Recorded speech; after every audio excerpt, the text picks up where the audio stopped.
punk rock is the place where I found myself, and it gave me the love that I wanted. And this is a celebration about that. It's not all fluff piece. It's not all fucking this and that. It's ups and downs and lefts and rights.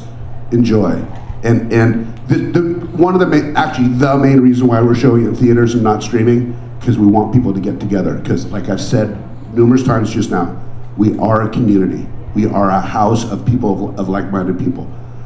Get together, enjoy it, and celebrate, and feel the love, feel the pain, laugh, cry, whatever comes in between. Have a good time and enjoy. Thank you.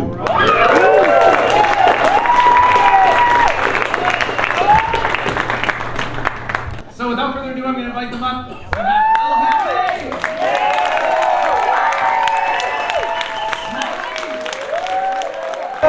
I'm gonna open this up with a little statement.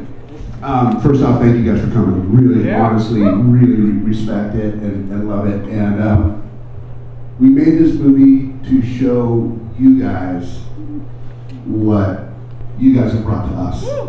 You know, like we brought the music to you, and you brought us this love and this I don't know, this big fucking warm hug.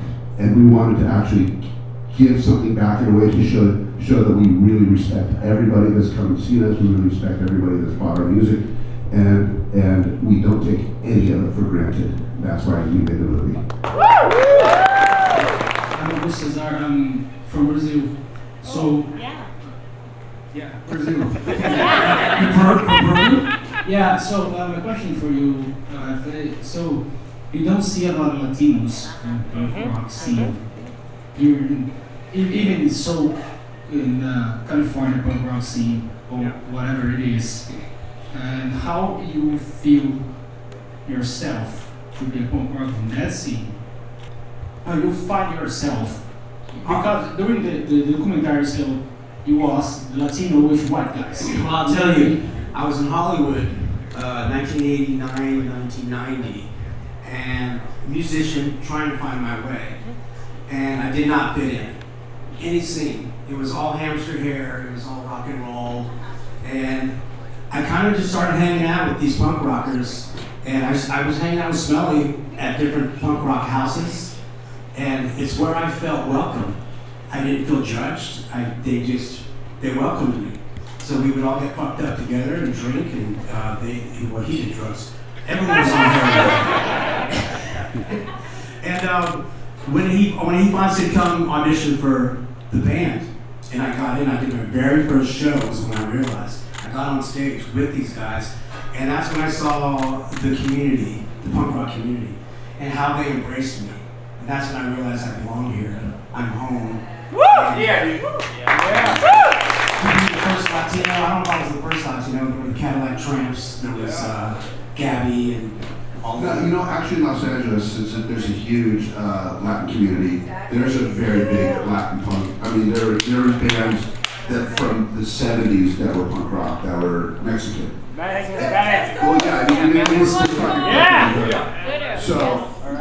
So maybe in other cities there wasn't a big Latin community, but in the early 80s, there was in Los Angeles. Thank you. Good. Thank you. Joe, can I assume that you guys will grace us, even if it's a trio with another? Please, Yeah, we never said we were going to stop recording. We're just stopped touring. But no more tours. We're still putting out music. We're still recording music. You're going to put out music. Yeah. You know, I'm going to be 16 years. It's fucking tiring to be I'm so old too. Trust me. I know. It's like my kids are. I have just had my first granddaughter. My grandson. Old fucking gilf. Thank you. But Kevin, if you guys are gonna keep, I want you guys to come back. I need you guys. The 90s, Florida. Jesus fucking Christ. 3 years. That was a really good question.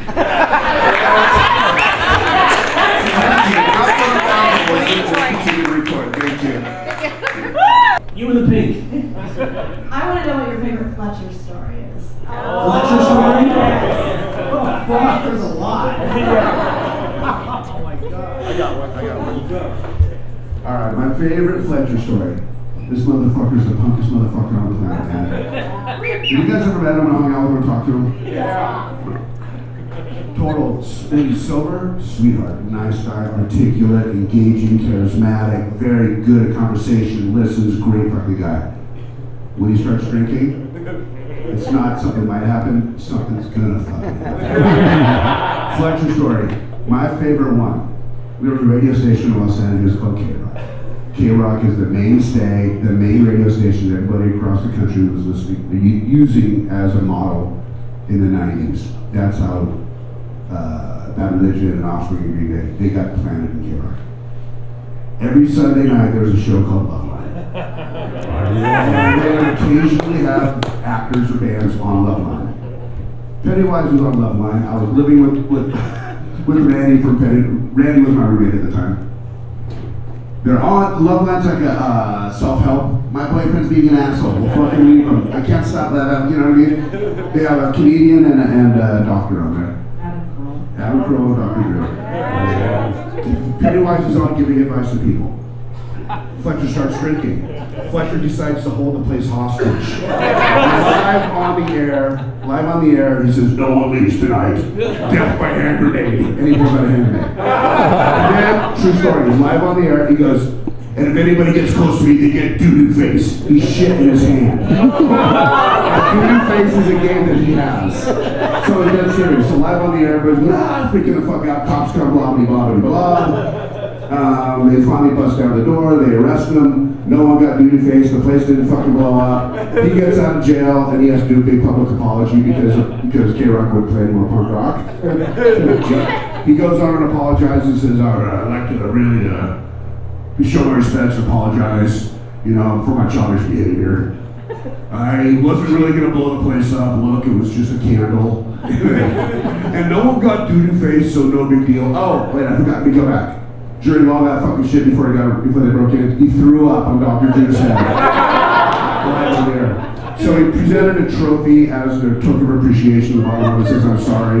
Dr. Drew, he hands it to Dr. Drew. Dr. Drew goes, what the fuck? Fletcher filled it up with vomit and handed it to him. That's the Fletcher story. Sorry, it was long-winded, but that's it.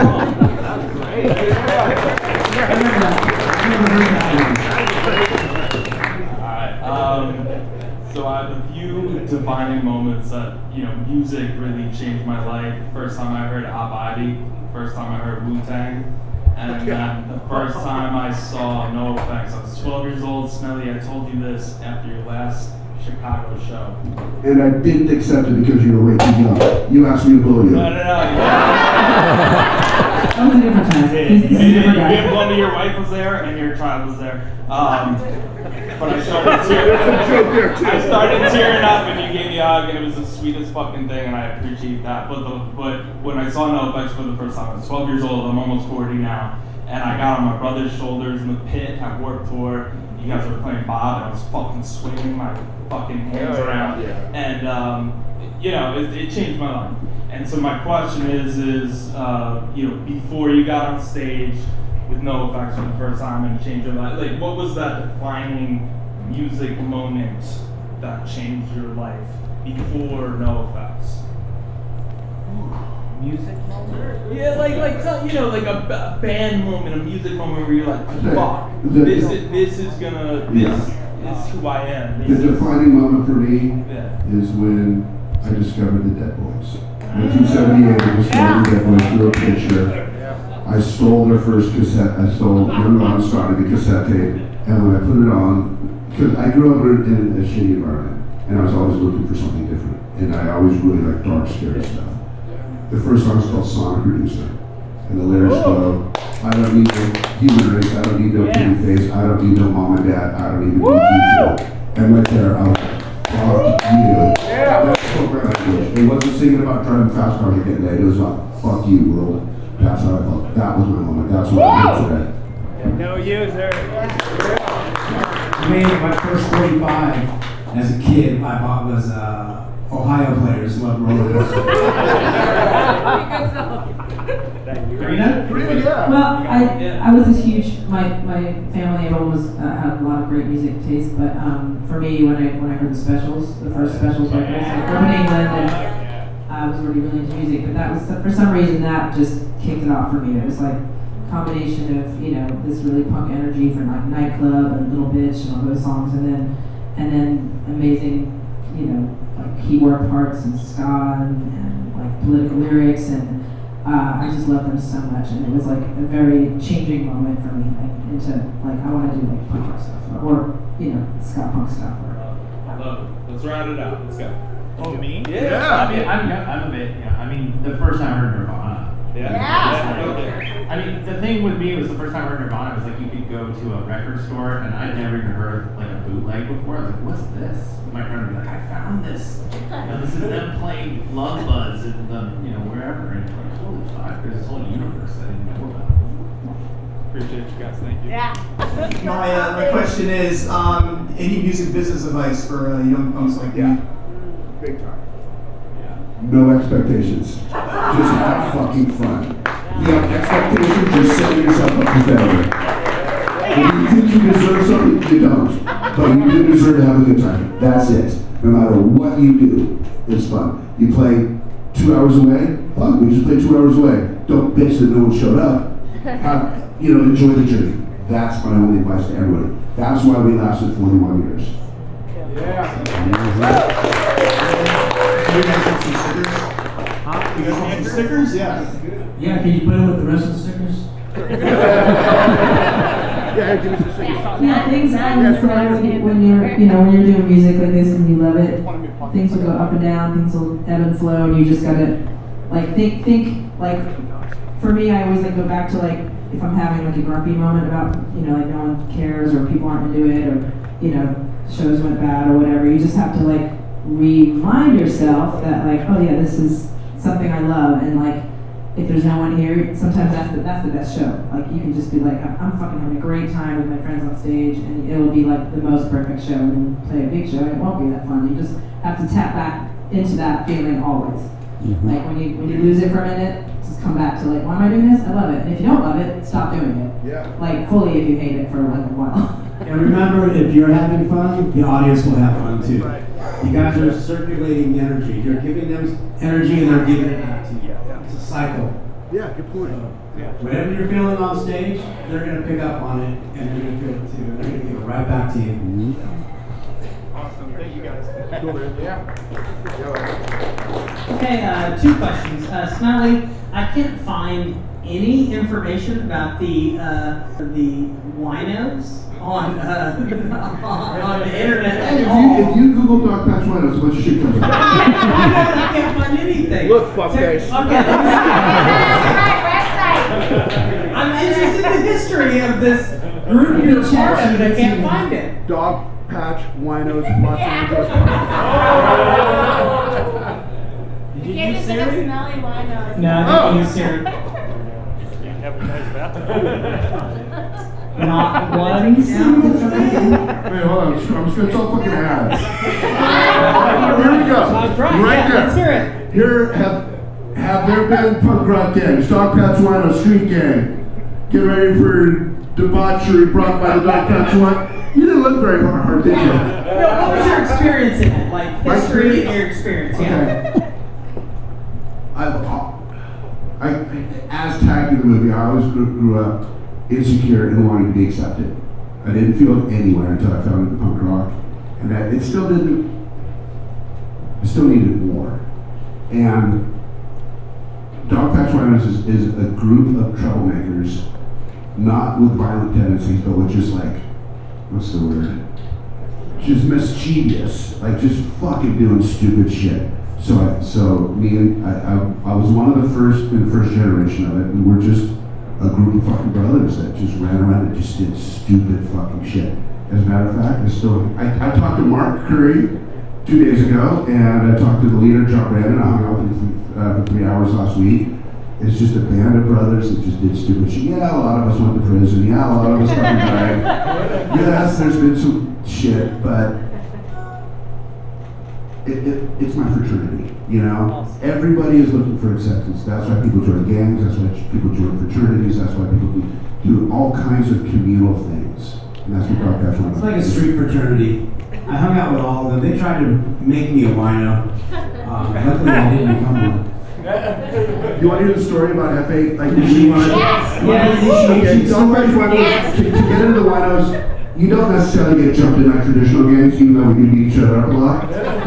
You make them do stupid, fucked up shit. All right, FA, take it away. I want to say it. So, they're like, you want to be a wino, FA? You want to be a wino? And then there was this person in a wheelchair on Hollywood Boulevard on the sidewalk somewhere where we were partying in the streets. The person is a well-known junkie prostitute that looks like a woman but is actually a man, but it looks like got hit in the face with a fucking 2x4. Her name is Janice, and we call her Manus. Now she had one tit up here and one tit over here. An electric joystick. But she was like, hey, honey, a couple teeth here, gums. And you're like, you gotta get a blowjob from her if you're gonna become a wino.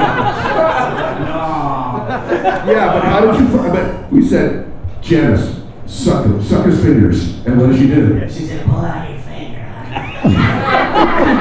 I was so scared. I pulled out my finger like I said, bring it out closer. I was like, oh. All right, let's go. Yeah, you didn't follow through with it, dude. I guarantee you, she had enough fucking teeth that she was a dude. It would have been the best blowjob. So there's more. So John Brandon says, we're gonna go to my Roxy's apartment. Where they lived. So his girlfriend was already upstairs in the apartment, and we're coming back with beer. We're gonna party. And then they're like, let's get her in the elevator. There's like a little elevator to go through the apartment.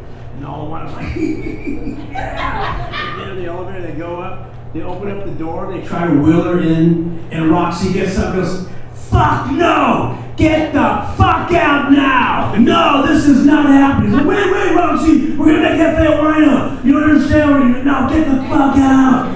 So that was it. She got out, and I was like, hey, I didn't have to do it. So close. So close to being a wino. Yeah, so that's what the wino is all about. Yeah, so close. Thank you. Hey folks, how are you? My name is Paula. I'm from Quetzaltenango, Guatemala. Where are you from, Guatemala? Guatemala, yeah. Guatemala. It's the second biggest city. Closer to the mic. Huh? I'm sorry. And I just want to say, wow, 40 years, like plus. How is it being on the other side? What does it feel like now? You earned it. How do you feel now versus how you felt at the beginning? I honestly miss it. I miss going out and touring and performing. I love to perform in front of people. I miss being around my brothers, my crew, and all the other bands that we tour with. I miss seeing them, because we would show up and like, hey, be in the same hotel. What's up, man? Where are you? Let's go get a coffee. Let's go get something to eat. It was a huge community, and I feel like I miss it. I don't really get to go out and see them anymore. You're missing Thank you. There's an article that I just read. I forget who sent it to me. Maybe it was one of our crew guys. It was about human connection and people in bands and in that kind of stuff where there's a tight community where you're together 24/7, thick and thin, good and bad. It's very similar, even though not as crazy as men that are in the military go to war together. There's this bond that is unspoken bond that can never be broken. And so, like, you see these movies of like military guys and this connection, they have to be together, and then when they're not together, they miss something's not right. That's the way I feel, This article really was like, whoa, what the fuck? It really put it in perspective of how tight you have to be to live together under those circumstances, to be friendly, and I miss it terribly, but then I also at the same time am very grateful that we stopped when we stopped, because I didn't want to go, I wanted to keep playing, but there's really nothing worse than bands that extend their stay. It's just kind of like ruins a legacy. And I didn't realize what kind of an imprint we put on this planet or in this world of punk rock until after we were done. And I realized we actually are a legacy. And it's so weird just being four fucking idiots just trying to have fun. Where you at? Just have fun. It turned into this. Emphasis on the idiots, but yeah. No, but these guys, I didn't do it for 40 years, but I'm just gonna say I think what you learn when you're touring and are in a band for this many years, you learn how to compromise and you learn how to work in a group and a team. And like I've had some recent experiences with some people that I know that like just can't fucking do that. And I had this real realization, like, man, I'm just used to doing that, like working with people and working, like having these close connections in a certain way. People that are very different from you do things very differently, like in so many ways, but like that camaraderie and that like, you know, family environment is so special. And with these guys especially, that's all I was gonna say. It's like I wasn't in the NOFX for 4 years, of course, but these guys particularly, this is a very, very special group of people in all the crew, and these four guys has like always been a very unusual group. And so anyway, I was just gonna say I love these guys, but your legacy is for real. Yeah, thanks for extending that like family aspect and camaraderie to us, especially now, making us realize that we can do it our way too by sticking together, right? So Everybody give you a And that's what the movie's about. The movie is you guys are part of the family as well. And that's, we wanted to put that across. Hi, everybody. Hello. Closer. Closer. Yeah. Hi. So, Karina, you're my secret girlfriend. There's no NOFX without you. Secondly, Aaron, you are the most fucking amazing musician ever. And sorry to the other members, you have aged the best. I don't know what that means to Smelly, but thank you. Sorry, not sorry. And Eric, I love you, man. Like, as a functioning alcoholic, I love you so much. I respect you for your decision to like keep your career and like end your demons. I fucking love that. And sorry, not sorry. I don't have a question. I just have a couple statements. We just came up here to babble. I love you guys. I love this guy too. You do look great. I love it. I went to all 3 shows at San Pedro, and my favorite part was I met so many fans from all over, not only the country, but the world. Yeah. You know, and seriously, Eric and Aaron and Karina, my secret girlfriend, like you need to know, and please tell Mike, like I met so many people from all over the motherfucking planet. You have so many fans. Fucking Canada, Europe, motherfucking South America, me. And it was amazing. Thank you. So like just fucking just like I've seen you guys perform so many times, but like to meet fans from all over the fucking planet. that's the God emphasis damn of it, the it was community. amazing. So thank you. And That's the emphasis. That's what we're doing. Education family, and friends. I want to make you start the Facebook page. What's it called? When it was sex fucking 44 Jewish flamboyant, a lot of them. Yeah. Exactly. But anyways, thank you for that. And Aaron, you aged the best. Thank you. The punk rock community is worldwide. It's everywhere. Well, I think my next question is, are you and him going to hang out after the show? I don't know which way he's swimming. One of y'all, he's looking for a date. So I want to kind of plus one what he was just saying about just all the fans all across the world. I was at the October 5th show. I had 2 tickets. My friend had to back out last second, and I was like, threw a message on like Facebook, like, hey, any other friends in the LA area want to come out? Didn't get anything. So then I get, while at the show, a message from someone I don't know named Yuki. And I'm Named like, Yuki? Yuki Seki. And I was kind of just like, okay, this might just be total spam. He's like, hey, I'm outside. Can I get your ticket? I'm like, sure, can you Venmo me any money? He's like, I can't do Venmo. So, I'm already in, fuck it, I'll trust you. I'm just gonna text you my ticket. And if you wanna come in and give me some cash for it, that's fine. Minutes later, I get a text of where he's at. Guy from Japan, has never seen NOFX, has always wanted to see NOFX. It was his last chance to see them. He flew out from Japan with no fucking ticket and stumbled across your app. Somehow. Or maybe he was just there for something else. I don't know. He was so excited, and he was just so like. That's the punk rock community. That's and he was just like, he's like, I've never seen him. I've tried so many times. I've never had to see him, and he was just like ecstatic. It made that like. It just made it like, you know, exponentially. Yeah, it's like, hi, I'm a punk rocker. Yeah. You don't know me, but I'm into the same scene as you. And he's like, here's the cast, and I'm just like, so happy. welcome. I'm gonna finally see them. And so he was just like ecstatic. Well, cool. And then I guess it shouldn't be the last question. It shouldn't be the last question because like that was a question. No, the question would be why did Big Bitch get cut? What? Big Bitch? For what? In the credits, Big Bitch's footage got cut. We did an extensive interview with Big Bitch, and it was incredible and really funny. And it was mostly tour stories, and they were hilarious. He had this great story about Dave Casillas, and it was great. But it was just ultimately that we had so much about the tour, right? And so we just ended up paring it back because they were on tour for decades, right? They have so many amazing tour stories. We're always talking about it. We got to make documentaries about tour stories or something. And so ultimately, it was just for time. But he was great.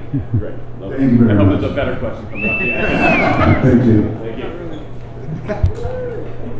Hey guys, I'm Edgar. I'm in my 40s, and you're the reason why I'm still in the punk bands.